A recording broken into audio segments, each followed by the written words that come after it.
నమస్తే తెలుగు వన్ న్యూస్‌కి స్వాగతం. గత కొన్ని రోజులుగా తెలంగాణ ప్రభుత్వంలో ఫిరాయింపు ఎమ్మెల్యేలకు సంబంధించి విపరీతమైన చర్చ జరుగుతా ఉంది. ఈరోజు సుప్రీం కోర్ట్‌లో ఏం తీర్పు వస్తదోనని అంతా ఎదురు జూశారు. అయితే మళ్ళీ ఆ విచారణ 18కి వాయిదా పడింది.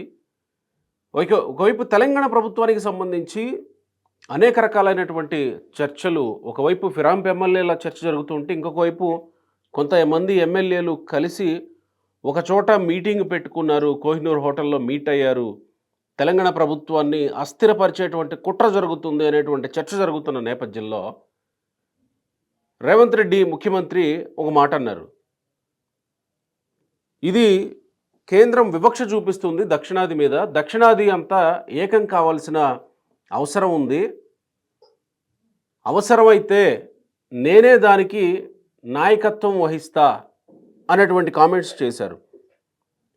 మనతో సీనియర్ జర్నలిస్ట్ ఉప్పాల లక్ష్మణ్ గారు జాయిన్ అవుతున్నారు. దాదాపు 4 దశాబ్దాల జర్నలిజం అయింది ఎక్స్పీరియన్స్. రేవంత్ రెడ్డి ప్రస్తుత తెలంగాణలో ఉన్నటువంటి కాంగ్రెస్ ప్రభుత్వంలో ఉన్నటువంటి పరిస్థితులు, రేవంత్ రెడ్డి వ్యాఖ్యల్ని ఎలా చూస్తున్నారో తెలుసుకుందాం.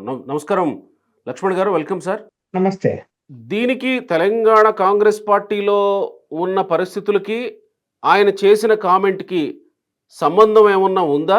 లేదు అది కంప్లీట్‌గా కేవలం కేంద్రం ఇచ్చేటువంటి నిధులకి సంబంధించి తెలంగాణకు రాలేదు కాబట్టి అనే కోణంలోనే చూడాల్సిన అవసరం ఉందా? ఇప్పుడు ఆయన ఒక పత్రికా సమావేశంలో కేరళకు వెళ్ళి ఆ మాట మాట్లాడారు. హ్మ్. సరే, మామూలుగా మనం దక్షిణాది ప్రాంతాల వాళ్ళందరం కూడా ఏదైనా ఇష్యూలు వచ్చినప్పుడు చూపు చూస్తున్నారు ఉత్తరాది వారు అని మాట సామెతకు అనేక సార్లు మనం మాట్లాడుకుంటూ ఉంటాం. అవును. అవును. అది వేరు. ఇప్పుడు రాజకీయ కోణంలోకి వెళ్ళినా, అభివృద్ధి పరంగా వెళ్ళినా కూడా కొంత వివక్షత కనిపిస్తున్నది అన్నది ఇప్పటి నుంచి కాదు, స్వాతంత్రం వచ్చినప్పటి నుంచి కూడా మనం అనేక అంశాలు పరిగణలోకి తీసుకున్నప్పుడు అదే అదే కనిపిస్తూ ఉంటుంది. ఎందుకు అలా చేస్తున్నారు? ఎందుకు అలా చేస్తున్నారు? డామినేషన్ అంతా కూడా ఉత్తరాది వాళ్ళదే ఉంటున్నది అన్నది. అయితే ఇక్కడ ఇప్పుడు జనాభా ప్రాతిపదికన రాష్ట్రాలు ఏర్పాటయ్యాయి. రాష్ట్రాల ఏర్పాటులో కూడా జనాభా ప్రాతిపదికన అసెంబ్లీలు ఏర్పాటయ్యాయి. పార్లమెంటు సీట్లు ఏర్పాటయ్యాయి. కాకపోతే ఎక్కడ రాజ్యాంగంలో ఉత్తర భారతదేశం, దక్షిణ భారతదేశం అని గీత గీసి ఎక్కడ రాజ్యాంగంలో ఉండదు. కాకపోతే మనము వాడుకోవటానికి మనం అలా ఇదిగో ఇది ఉత్తరం, ఇది దక్షిణం అని చెప్పి మనం మాట్లాడుకుంటూ ఉంటాం. మళ్ళీ మనం రాష్ట్రం వచ్చేసరికి కూడా ఉత్తర తెలంగాణ, దక్షిణ తెలంగాణ అని ఎట్లా మాట్లాడుకుంటామో అలా దేశంలో కూడా ఉత్తరము, దక్షిణము అనేటువంటిది వచ్చింది. అది పలుసార్లు రాజకీయ రంగంలో వాటిని వాడుతూ ఉంటారు. అదే మీరు ఉత్తరాది వాళ్ళు, మేము దక్షిణాది వాళ్ళమని. కానీ అంత డిఫరెన్స్ ప్రజల్లో ఎప్పుడు రాలేదు. ఇవాళ కమ్యూనికేషన్ సిస్టమ్ పెరిగిన తర్వాత ఎక్కడికి ఏ రాష్ట్రానికైనా వెళ్ళి ఉద్యోగాలు చేసుకోవాలి అనేటువంటిది వచ్చేసింది. అలా జరుగుతున్నది కూడా. ఇప్పుడు ఇక్కడ కాశ్మీర్‌లో ఉండేవాడు హైదరాబాద్‌లో జాబ్ చేస్తుంటాడు. హైదరాబాద్‌లో ఉండేవాడు కాశ్మీర్‌లో కూడా జాబ్ చేస్తాడు. ఇలాంటి పరిస్థితుల్లో మనం గీత గీసి ఇవాళ ఉత్తర భారతదేశం, దక్షిణ భారతదేశం అని విడగొట్టే ప్రయత్నం ఎవరు చేసినా కూడా అది సాధ్యమే కాదు. ఇప్పుడు కేసీఆర్ కూడా అలాంటి నినాదం తీసుకొచ్చాడు. ఎగ్జాక్ట్లీ. కేసీఆర్ బాటలోనే రేవంత్ రెడ్డి వెళ్ళబోతున్నాడా అనే అనుమానాలు వస్తున్నాయి కదా ఆ కామెంట్ చూసినప్పుడు. కేసీఆర్ ఆ వాదన తీసుకొచ్చాడు. అదేమన్నా పని చేసిందా? పని చేయలేదు కదా. పని చేయలేదు, ఏమైపోయాడు చివరకు రాష్ట్రంలోనే ఓటమి పాలయ్యాడు. ఇప్పుడు దేశ రాజకీయాలే నేను ఏలాలి అనేటువంటి కాంక్షతో బయలుదేరిన ఆయన చివరకు రాష్ట్రంలోనే ఓటమి పాలయ్యాడు. ఇక్కడ ప్రజల నాడి అనేది చాలా ఇంపార్టెంట్. ఓటర్ మైండ్ ఎలా ఉంటుంది? నువ్వేదో ఓటర్ను రెచ్చగొట్టి రాజకీయ ప్రయోజనాలు పొందాలని ఏ రాజకీయ పార్టీ అనుకున్నా కూడా అది కరెక్ట్ విధానం కాదు. అక్కడికి వచ్చేసరికి ఓటర్ ఆలోచిస్తాడు, ఎందుకు ఇలా మాట్లాడుతున్నారు, ఎందుకు ఇలా చెప్తున్నారు అని. ఇప్పుడు మనం ఏం చేయగలుగుతాం చెప్పండి? ఇప్పుడు మనకున్నటువంటి రాష్ట్రాలలో మనకు సరే, ఇప్పుడు ఆయన ఉద్దేశము దక్షిణాది రాష్ట్రాలకు సరైనటువంటి నిధులు రావటం లేదు. ప్రత్యేకించి మళ్ళా ఏమంటున్నాడు, బీజేపీ పాలిత రాష్ట్రాలు కాకుండా, లేదంటే కూటమి రాష్ట్రాలకు కాకుండా అగెనిస్ట్ రాష్ట్రాలు ఏవైతే ఉన్నాయో, అంటే ఇతర పార్టీల రాష్ట్ర పరిపాలనలో ఏవైతే ఉన్నాయో వాటి విషయంలో కూడా నిర్లక్ష్యం చేస్తున్నారు అని చెప్తున్నాడు.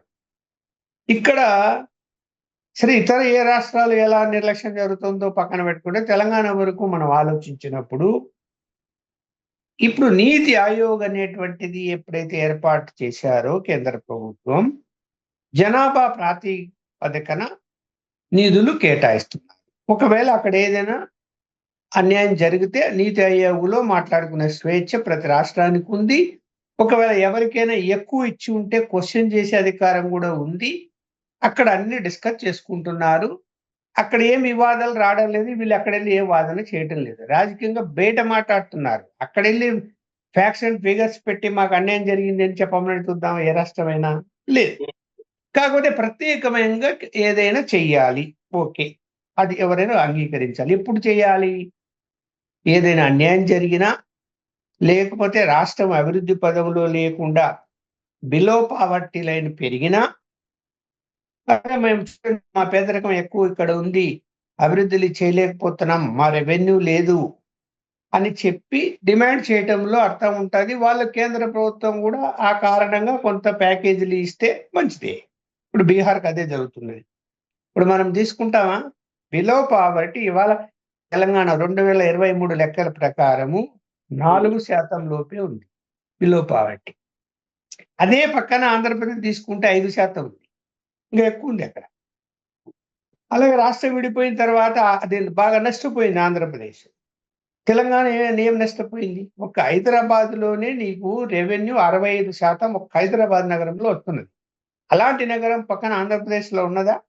అలా అంత రెవెన్యూ వచ్చే రాష్ట్రం ఏదైనా, నగరం ఏదైనా లేదు. అలాగే ఇక్కడ వ్యవసాయ ఉత్పత్తులు పెరిగాయి విపరీతంగా, నీటి వసతులు పెరిగాయి, ఇరిగేషన్ వసతులు పెరిగాయి. ఇంకా ఎంత చేసినా అభివృద్ధి అనేది ఇంకా చెయ్యాలి, కాదని ఎవరు అనరు. ఇప్పుడు కృష్ణా వాటర్ ఉపయోగించే విషయంలో మహబూబ్ నగర్ పాలమూరు రంగారెడ్డి ప్రాజెక్టు కూడా ఇంపార్టెంట్, అది కట్టడం లేదు అనే కారణాలు దానికి ఉన్నాయి. అలాంటిది డిమాండ్ చేయడంలో తప్పు లేదు. ఇంకా అక్కడ కూడా ఇరిగేషన్ ఫెసిలిటీస్ పెరగాల్సినటువంటి అవసరం ఉంది. అంతకు మించి ఏం పెద్దగా అన్యాయం ఇక్కడ చేస్తుంది కేంద్ర ప్రభుత్వం? ఏమి నీకు ఇవ్వాలి ప్రత్యేక ప్యాకేజీలు అన్నది వచ్చినప్పుడు, నువ్వు పేద రాష్ట్రం అయితే నువ్వే చెప్తున్నావు, మా ధనిక రాష్ట్రం, మేము నంబర్ 1లో ఉంటాం, ఇంకా రాబోయేటువంటి కాలంలో $1 మిలియన్ రెవెన్యూ సాధిస్తాము అని చెప్తున్నటువంటి ముఖ్యమంత్రి, బిలో పావర్టీ 27% ఉంది బీహార్లో ఈ రోజుకు. 23 లెక్కల ప్రకారం 34 నుంచి 27కు తగ్గింది. ఎంత? 27 అంటే 27 ఎక్కడ, 4% ఎక్కడ? ఎవరికి ఎక్కువ కేటాయించాలి? ఎందుకు ఇవాళ బీహార్ నుంచి వలస కార్మికులు దేశవ్యాప్తంగా వచ్చి కూలీ చేసుకుంటూ బతకాల్సి వచ్చింది? ఆ రాష్ట్రంలో ఎందుకు ఉపాధి అవకాశాలు లేకుండా పోయాయి? మరి ఇవన్నీ కూడా మనం ఆలోచించాలి కదా. ఈ దేశం ఇది ఫెడరల్ సిస్టమ్. అంటే ఆయన వ్యాఖ్యల నేపథ్యాన్ని ఎట్లా అర్థం చేసుకోవాలి? ఆయన దాన్ని నేపథ్యంలో ఏంటంటే మాట సామతి, తాను ఏదో అనాలని, విమర్శ చెయ్యాలని చేశాడు. మరి నేను ఒక ప్రశ్న వేస్తా ఆయనకి. ఇప్పుడు మీ కాంగ్రెస్ పార్టీ స్వాతంత్రం వచ్చినప్పటి నుంచి పరిపాలన చేసింది ఇన్ని సంవత్సరాలు. మరి ఎప్పుడైనా కాంగ్రెస్ పార్టీ వాళ్ళు ఇలా ఉత్తర దక్షిణ భారతదేశాలకు అన్యాయం జరుగుతుందని చెప్పారా? మాట్లాడారా? ఇవాళ కేంద్రంలో బీజేపీ ఉందని మీరు మాట్లాడుతున్నారు తప్ప, అదే కాంగ్రెస్ ఉండింటే మాట్లాడగలుగుతావా? మాట్లాడలేవు కదా. ఇక్కడ పోనీ కాంగ్రెస్ పార్టీ విధానం అది చెప్పమనండి. ఇప్పుడు ఈయన ప్రాంతీయ పార్టీవాది కాదు. ఈయన ప్రాంతీయ పార్టీవాది అయితే కేసీఆర్ లాగా ఏమైనా మాట్లాడొచ్చు, ఉత్తరాది దక్షిణాది ఇవన్నీ. ఈయన కాంగ్రెస్ పార్టీలో ముఖ్యమంత్రి. కాంగ్రెస్ పార్టీ విధానంలో ఇట్లా ప్రాంతాలను విడగొడుతూ ఏ రోజు కూడా వాళ్ళు ఏ నిర్ణయాలు తీసుకోలేదు, అలా ఎప్పుడు మాట్లాడలేదు. అంటే వాళ్ళ మేనిఫెస్టోలో కానీ, వాళ్ళ డిస్కషన్ చర్చల్లో కానీ ఎప్పుడు కూడా. అలాంటిది ఈయన కొత్తగా అక్కడికి వెళ్ళి ఏదో అన్యాయం జరిగిపోతున్నది ఇక్కడ అంటే, ఓకే, తెలంగాణకు అన్యాయం జరుగుతున్నది, కొన్ని చేయలేదు అంటే వాటిని ప్రస్తావించవచ్చు, ఏమి తప్పు లేదు. డిమాండ్ చేయడంలో ఏమి తప్పు లేదు. బయ్యారం ప్రాజెక్ట్, ఉక్కు ప్రాజెక్టు రావాలి, ఓకే. మరి అది ఫీజిబిలిటా కాదా? ఇప్పుడు ఏదైనా కూడా ఒక పని చేయాలంటే ప్రాక్టికల్‌గా ఉండాలి కదా! ఇప్పుడు ఆహ్, ఆహ్, రకరకాల స్కీములకు మీరు నిధులు అడుగుతారు. అది ఫీజిబిలిటీ ఉందా లేదా అనే రిపోర్ట్ మీద ఆధారపడే నిధులు ఇస్తారు గానీ, నేనేది ఇది పెట్టేస్తున్నాను నువ్వు డబ్బులిచ్చేయి అంటే, ఇచ్చిన తర్వాత అది ఫెయిల్ అయిపోతే ఎవరికి నష్టం? కేంద్రానికి కాదా? రాష్ట్రానికి కూడా నష్టమే. అందువలన ఇక్కడ ప్రాంతీయ తత్వాలు అంటే ఇక్కడ ప్ర ఉత్తరం, దక్షిణ భారతదేశం అనేటువంటి ప్రాంతీయ తత్వాన్ని రెచ్చగొట్టాలనే ప్రయత్నం ఎవరు చేసినా అది నడవదు. హ్మ్. ఖచ్చితంగా యెస్. భారతదేశం ఫెడరల్ వ్యవస్థలో ఉన్నాము. ఇంకా ఇప్పుడేమో మనకు తెలీదు. మన మన మన కాలంలో ఇంకా 100 సంవత్సరాల తర్వాత గూడా అలాంటి పరిస్థితి రాదేమో అని నేనైతే అనుకుంటున్నా. మనం అప్పుడు ఉండము. అయినా కూడా అప్పుడు ఉత్తర భారతదేశం, దక్షిణ భారతదేశం అని సెపరేట్ అయిపోతాయా? జరిగేటువంటి పరిస్థితి ఉంది అంటే నాకైతే అలా ఏమి అనిపించడం లేదు. అలా జరిగే అవకాశాలే లేవు. ఆయన తెలంగాణ వరకు అడగొచ్చు. ఏం తప్పులేదు దాంట్లో. ఇప్పటికే బీజేపీ కూటమి ప్రభుత్వం కేంద్రంలో ఉంది. ఏవండీ మా రాష్ట్రానికి అన్యాయం చేస్తున్నారు అని అడగడంలో ఏం తప్పులేదు. ఇదిగో ఇయి కావాలి ఇంకా అని అడగడంలో తప్పులేదు. అవసరమైతే అవసరమైతే నేనే బాధ్యత తీసుకుంటా. అందరం ఏకం కావాలి అనంటే నేనే బాధ్యత తీసుకుంటానంటే? ఇప్పుడు ఏం బాధ్యత తీసుకుంటాడు? ఉద్యమం చేస్తావా? హ్మ్. ఫస్ట్ క్వెషన్ అదే అడుగుతున్నా. హ్మ్. దక్షిణ భారతదేశ రాష్ట్రాలందరూ కలిసి అంటే ముఖ్య ఉద్యమాలు చేస్తారా? కేంద్రం మీద ఒత్తిడి చేస్తారా? ఇదే గదా! నేను బాధ్యత తీసుకుంటా అంటే ఆయన ఉద్యమాలు చేపియాలా? కేంద్రం మీద ఒత్తిడి తేవాలా? హ్మ్. దీనికి ముందు కాంగ్రెస్ పాకిస్తాన్ అంగీకరిస్తుందా? అది చెప్పమనండి. వాళ్ళ దగ్గర పర్మిషన్ తెచ్చుకోమనండి ముందు చూద్దాం. హ్మ్. వాళ్ళివ్వరు. ఇస్తారా? వాళ్ళిస్తే హ్మ్. రేపొద్దున ఏం ఇప్పుడు సమాధానం చెప్తారక్కడ మరిప్పుడు దక్షిణాది వాళ్ళ వాళ్ళు? రేవంత్ రెడ్డి ఆ మాట మాట్లాడడం వల్ల తెలంగాణ సమాజంలో సాధించేదేమన్నా ఉందా? ఏం సాధించేది ఏముంటుంది? మరి సాధించలేనప్పుడు రాజకీయ నాయకుడు ఒక మాట మాట్లాడాడు, లేదు ముఖ్యమంత్రి ఒక మాట మాట్లాడాడంటే ఏదో దాని వెనక ఏదో నేపథ్యమో లేకపోతే ఇంకేదో ఆశించే అనుకునే పరిస్థితులు గదా రాజకీయాల్లో. ఏమో మరి కాంగ్రెస్ పార్టీ వదిలేసి ఆయనేమైనా ఇంకో ప్రాంతీయ పార్టీ పెట్టాడేమో తెలీదు. ఇక్కడ ఎన్ని చెప్పినా 543 పార్లమెంట్ సీట్లలో మనకు హ్మ్. ఉన్నది ఎన్నండి? చెప్పు. మనకున్న సీట్లెన్ని? తెలంగాణకి 17, ఆంధ్రప్రదేశ్‌కి 25. మనకున్న సీట్లు ఎన్ని? 130. హ్మ్. అంటే ఏది 5 రాష్ట్రాల్లో. హ్మ్. 130 అంటే ఒక్క యూపీలోనే 80 సీట్లున్నాయి. హ్మ్. నువ్వు 543లో 130 సీట్లు పెట్టుకొని ఓకే. మళ్ళా ఇంకో మాట ఏమన్నాడాయన? మనము ఫ్యామిలీ ప్లానింగ్ ఎక్కువ పాటించడం వల్ల మన జనాభా పెరగలేదు. వాళ్ళు పాటించరు. అందువల్ల వాళ్ళ జనాభా పెరిగింది. జనాభా ప్రాతిపదికన సీట్లు వాళ్ళకి పెరిగాయి. రాబోయే కాలంలో గూడా అదే పరిస్థితి. రేపొద్దున పునర్విభజన జరిగినా గూడా ఇది జనాభా సేకరణ అయిపోయిన తర్వాత పునర్విభజన ఎలాగో నెక్స్ట్ ఇయర్ జరుగుతది. జరిగినప్పుడు మనకు ఎన్ని సీ మనకు సీట్లు పెరగవన్నట్టు. అసలు ఇప్పుడే 543 ఎక్కడ? 130 ఎక్కడ? హ్మ్. ఆ ఎక్కువ సీట్లు వాళ్ళకి ఉండటం వలన, ఆ సీట్లు వాళ్ళు గెలుచుకొని ఏ పార్టీ గెలుచుకోగలిగితే వాళ్ళే అధికారంలోకి వస్తూ ఉంటారు. దక్షిణాది మీద అంటే దక్షిణాది మీద ఆధారపడాల్సిన అవసరం లేదు. ఏ రాజకీయ అంటే ఈ యొక్క నేషనల్ పార్టీలకన్నప్పుడు కాంగ్రెస్ కూడా అది వర్తిస్తది గదా! ఆయన చెప్పేది కాంగ్రెస్ కూడా వర్తిస్తది. నేషనల్ పార్టీ లెవెల్ 2 ఉండేది. హ్మ్. బీజేపీ, కాంగ్రెస్. వేరే పార్టీ లేదు గదా! ఆల్టర్‌నేట్ లేదు గదా! ఈ 2 పార్టీలే ఉన్నాయి. ఆల్టర్‌నేటివ్ లేదు. లేనప్పుడు మరి ఇప్పుడు కాంగ్రెస్ పార్టీ నీకు రేపొద్దున అన్ని సీట్లు పెరిగితే మరి దక్షిణాదిని బేస్ చేసుకొని అధికారంలోకి రావడానికి సాధ్యమైతదా? దక్షిణాది సీట్లన్నీ పెరుగుతాయా? పెరగవు గదా! హ్మ్. ఉత్తరాదిన పెరుగుతాయి గదా! ఇప్పుడు ఇప్పుడు ఇక్కడ ఇంత ఇంత క్లియర్‌గా మనకు కనిపిస్తూ ఉన్నప్పుడు 543 ఎక్కడ? 130 ఎక్కడ? ప్రస్తుత పరిస్థితి ఉంటే రేపు రీఆర్గనైజేషన్‌లో ఇంకా ఎక్కువ సీట్లు ఖచ్చితంగా ఉత్తరాదినే పెరుగుతాయి. పెరిగినప్పుడు వాళ్ళ చేతిలోనే అధికారం ఉంది అంటే మరి పివి నరసింహరావు గారు ప్రధానమంత్రి ఎలా అయ్యారు మరి? హ్మ్. రాష్ట్రపతి నీలం సంజయ్ రెడ్డి ఎలా అయ్యారు? ఇక అట్లా కాదు కదా! పరిస్థితులను బట్టి మారుతూ ఉంటాయి రాజకీయాలు. నాయకులు వస్తుంటారు, పోతూ ఉంటారు. అంతేగాని ఉత్తరాది, దక్షిణాదిని మనం విడగొట్టుకొని మనం మాట్లాడగలిగితే నేనేం చెప్తున్నా అంటే ఇవాళ ఉన్నటువంటి ఒకప్పటి పరిస్థితులు వేరు. పేదరికం ఉండేది, కమ్యూనికేషన్ లేదు. ఆహ్, వాడు ఏ ఊరు ఉంటే ఆ ఊర్లోనే చావో బతుకుతో బతికేవాళ్ళు. ఇప్పుడు అలా కాదు. కమ్యూనికేషన్ సిస్టమ్ వచ్చిన తర్వాత ఎంప్లాయ్‌మెంట్ జనరేషన్ అనేది ఇండియా మొత్తం మీద ఉన్నప్పుడు అనేక మంది ఉత్తరాది వాళ్ళు దక్షిణాది రాష్ట్రాలకొచ్చి బెంగుళూరు గాని, హైదరాబాద్ గాని, చెన్నైలో గాని ఉద్యోగాలు చేయటంలే. సాఫ్ట్‌వేర్ ఇంజినీర్‌లు ఎన్ని ఉద్యోగాలున్నాయి ఇక్కడ. లక్షల ఉద్యోగాలు అక్కడోళ్ళందరూ ఇక్కడొచ్చి పని చేస్తున్నారు కదా! పని చేస్తున్నప్పుడు అలాగే ఇక్కడోళ్ళు అక్కడ కొన్ని కొన్ని సంస్థల్లో పని చేస్తూ ఉంటారు. ఢిల్లీలో గాని, ఇతర మహారాష్ట్రలో, బొంబాయిలో గాని, ఎక్కడ పూణేలో గాని ఇక్కడల్లా. ఇక్కడ నీకు ఇప్పుడు అలాంటి గీత గీచి ఉత్తరాది, దక్షిణాది అని చెప్పి విడగొట్టాలనే ప్రయత్నం ఇప్పుడు చేయటం అనేది సాధ్యం కాదన్నది నా నా ఎందుకు రేవంత్ రెడ్డికి ఆ మాట అనాల్సిన అవసరం ఇప్పుడు ఎందుకు నిధుల విషయంలోనే వచ్చిందని అనుకోవాలా? అంటే కేటాయింపుల విషయంలోనే వచ్చిందని అనుకోవాలా? లేకపోతే ఆహ్, పార్టీలో లేదంటే ఈ కొంతమంది ఎమ్మెల్యేలు పక్కన భేటీ అవుతుండడం, ఇదేదో కుట్ర జరుగుతుంది అని చర్చ జరుగుతూ ఉండడం. తర్వాత ఇప్పుడు ఆల్రెడీ పార్టీ మారిన ఎమ్మెల్యేల మీద ఫిరాయింపులకు సంబంధించి సుప్రీంకోర్టు వరకు తీర్పుల వరకు వెళ్ళడం. ఈ అంశాలేమన్నా ముడిపడి ఉంటాయి ఈ మాటల వెనక అని అనుకోవచ్చా? అంటే తనకు అభద్రతా భావం ఏర్పడిందేమో నేను అనుకుంటున్నా. ఎందుకంటే కాంగ్రెస్ పార్టీ ఇవాళ ఎవరి కంట్రోల్‌లో ఉంది? ఉత్తరాది కంట్రోల్‌లో. ఉత్తరాది అంటే ఎవరు అక్కడ? రాహుల్ గాంధీ లేదా సోనియా గాంధీ. మరి తనేమన్నా ఈ యొక్క కాంగ్రెస్ పార్టీలో జరుగుతున్న మార్పులు, వ్యవహారాలు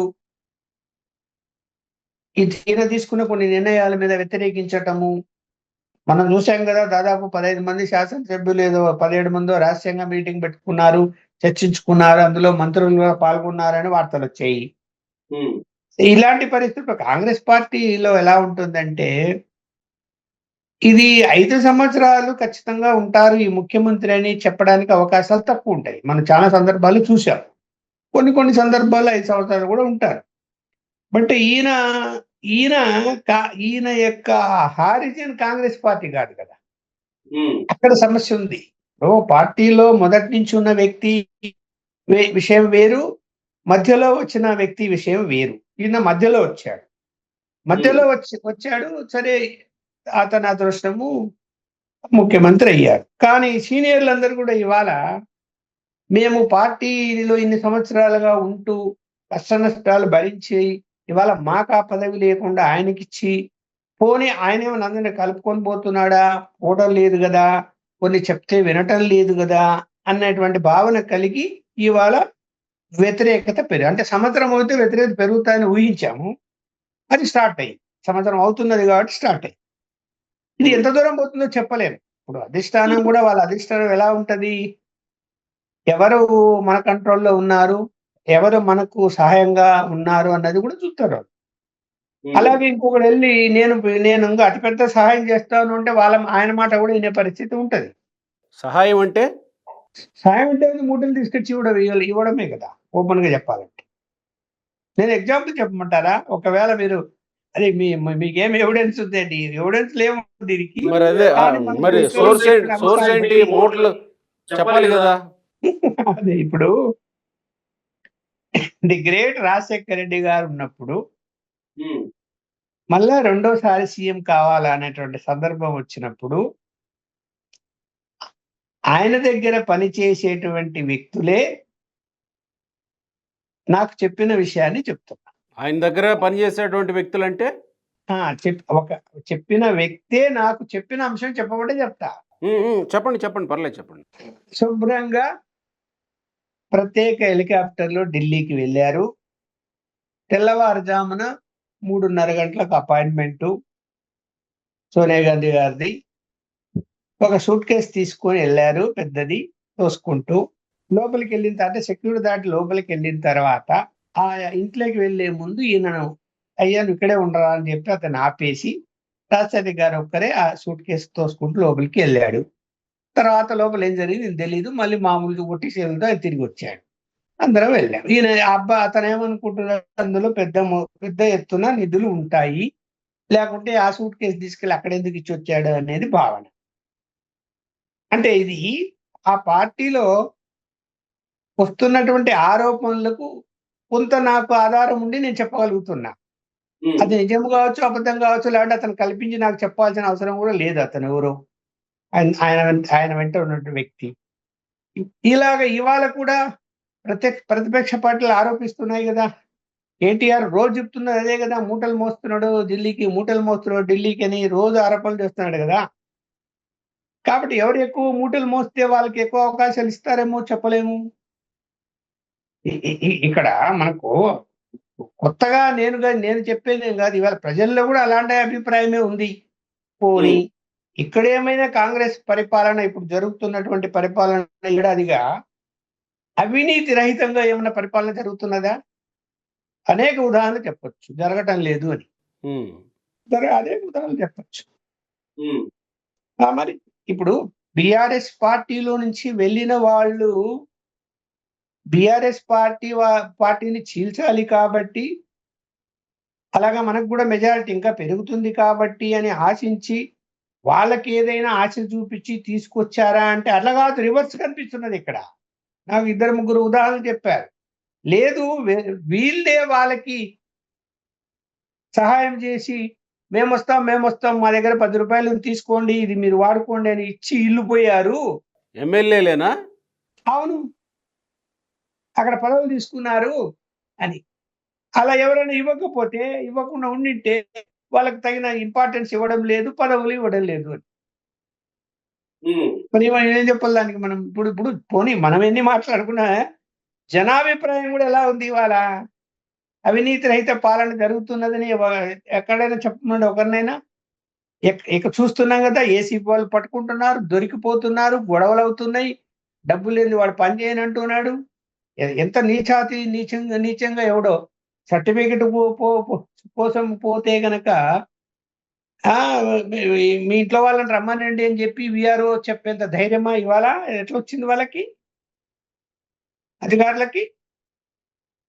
మరి ఇన్ని జరుగుతుంటే ఏం చేస్తున్నట్టు మరి పరిపాలనలో ఉన్న వాళ్ళు ఇక్కడ? అభద్రతా భావం ఉంది అంటారా? నేనైతే నమ్ముతున్నాను, అభద్రతా భావం ఉంది. దాని వలన ఆయన ఒక్కోసారి ఒక విధంగా మాట్లాడుతున్నాడు. అక్కడ వెళ్తాడు, మళ్ళీ కేంద్రానికి వెళ్తాడు, ఢిల్లీకి వెళ్తే మంత్రులందరినీ కలుస్తాడు, ఆడ వాళ్ళని పొగిడేసి వస్తాడు. మరి దాన్ని ఏమనాలా? మరి కలుస్తున్నాడా లేదా? వాళ్ళు కూడా అపాయింట్మెంట్ ఇస్తున్నారా లేదా? ఈయనకి ఎందుకు ఇస్తున్నారు అంటే ఈయన కూడా ఒకప్పుడు బీజేపీ వాసనలు ఈయన దగ్గర ఉన్నవి కాబట్టి ఈయన ఎప్పుడైనా సరే మళ్ళీ ఏమైనా అటువైపు వెళ్ళిపోతాడేమో అన్నది కాంగ్రెస్ పార్టీలో ఉండే వాళ్ళు కూడా ప్రచారం చేస్తున్నారు ఆ మాట. చెప్పలేము. ఇప్పుడు రాజకీయాలు ఇది జరుగుతుంది జరగదని చెప్పలేము. మనం ఎప్పుడు ఎక్కడ ఏదైనా జరిగే అవకాశాలు ఉంటాయి. ఇప్పుడు చూడు, ఢిల్లీలో ఆమ్ ఆద్మీ ఓడిపోయింది, సరే గెలిచారు 22 సీట్లు. అంటే 22 మందిలో మొత్తం పులోమని చెప్పి ఎల్పీని, లెజిస్లేటివ్ పార్టీని విలీనం చేసి మళ్ళీ బీజేపీకి వెళ్ళిపోతారనే వార్తలు ఎందుకు వస్తున్నాయి? మరి ఆ ప్రయత్నాలు జరుగుతున్నాయని పోయినా ఆశ్చర్యపోకర్లే మనం. అధికారం కావాలి అంతే వీళ్ళకు. Right sir, thank you.